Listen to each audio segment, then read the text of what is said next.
जैसे कि हम दो अनाज साथ में मिला के खाते हैं, जैसे कि दाल चावल, दाल रोटी, छोला चावल, राजमा चावल, तो शरीर के लिए उसको पचाना मुश्किल होता है। आप कहेंगे कि ये हमारे दादा दादी लोग भी यही खाना खाते आ रहे हैं, तो ये कैसे गलत हो सकता है। पर इसके लिए आपको गौर करना है कि आपके दादा दादी उन लोगों की दिनचर्या कैसी थी। आप उनकी दिनचर्या देखें तो उनकी कितनी फिजिकल एक्सरसाइज वो करते थे। पैदल चढ़ना, घर के काम खुद करना, चक्की से आटा निकालना, झाड़ू पोंछा, खेतों में काम करना, ये सब उनकी दिनचर्या होती थी। और अब हमारी दिनचर्या क्या होती है? घर के काम करने के लिए आपके घर पे मेड आती है।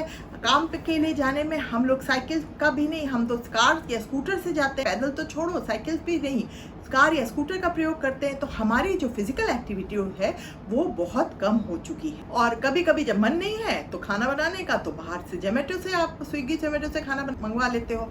और एक्सरसाइज के नाम पे आप 1 घंटा एक्सरसाइज करते हो, बाकी समय बैठे रह के आप आराम करते हो। तो आप क्या ये जो दादा दादी के समय का जो खाना है उसको पचाने की क्षमता रखते हैं क्या? 2 अनाज आपका शरीर नहीं पचा पाता। और फिर प्रॉब्लम होती है किसकी? गैस और एसिडिटी। इसका सोल्यूशन चावल, रोटी या किसी भी अनाज के साथ सब्जी ज्यादा खाएं। 1 कटोरी चावल खा रहे हैं तो 3 कटोरी सब्जी खाएं, और अगर 1 रोटी खा रहे हैं तो 2 कटोरी सब्जी खाएं। अगर आप ये करते हैं तो आप अपनी एसिडिटी और गैस की जो प्रॉब्लम है उससे निजात पाते हुए देखेंगे। अगर एक कदम और आगे जाना चाहते हैं तो आप थोड़ी सी लो कैलोरी यानी कम घी, तेल, मिर्च, मसालों की सब्जी बनाकर खाएं। और अगर आपको फिर भी एसिडिटी और गैस रहती है तो रोटी को हफ्ता भर बंद करके सिर्फ सब्जी खाएं। कुछ लोगों के साथ ऐसा होता है कि उन्हें रोटी सूट नहीं करती है और वो ही गैस पैदा करती है। तीसरा गलत कॉम्बिनेशन, अनाज के बाद फल खाना। इससे क्या होता है? इसके लिए एक सिंपल सा एग्जांपल है। मान लो एक पतली सी गली है और उस पर गली में आप स्कूटर से जा रहे हैं और सामने एक ट्रक आ जाए बड़ा सा, तो क्या होगा? आप फंस जाओगे और वो ट्रक जो है आपका निकल नहीं रहा होगा, तो वहीं आप खड़े खड़े सड़ने लग जाओगे। तो कुछ इसी तरह से है आपकी अनाज की और फल की कहानी। अनाज होते हैं ट्रक जैसे, धीरे धीरे आपकी डाइजेस्टिव सिस्टम से गुजरते हैं, और फल होते हैं स्कूटर जैसे, लाइट और फास्ट। अगर आप अनाज वाला खाना खाते रसीला आम, अंगूर या संतरा खा लिया तो वो फल वहीं खाने के पीछे फंस जाएंगे और फर्मेंट होके सड़ने लगेंगे और गैस और ब्लोटिंग पैदा करेंगे। तो आपको मैंने बताई 3 हैबिट्स जो आपको एसिडिटी और गैस से दूर रखेगी। पहला, खाने के साथ पानी ना पिए।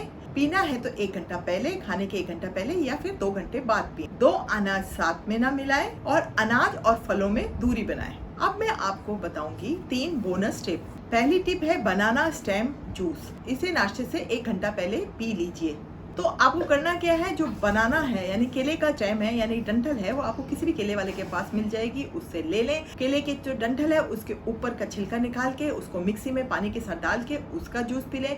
और अगर बनाना स्टेम नहीं मिलती है तो आप ऐश गार्ड का भी जूस बना के पी सकते हैं। दोनों में से कौन सा भी जूस आप खाली पेट लें और उसके 1 घंटे तक कुछ ना खाएं। ये दोनों जूस गैस कम करने में बहुत इफेक्टिव है। दूसरी टिप, वेट पैक। अगर आपकी एसिडिटी हो रही है, पेट में दर्द हो रहा है तो वेट पैक लगाएं। वेट पैक में क्या है?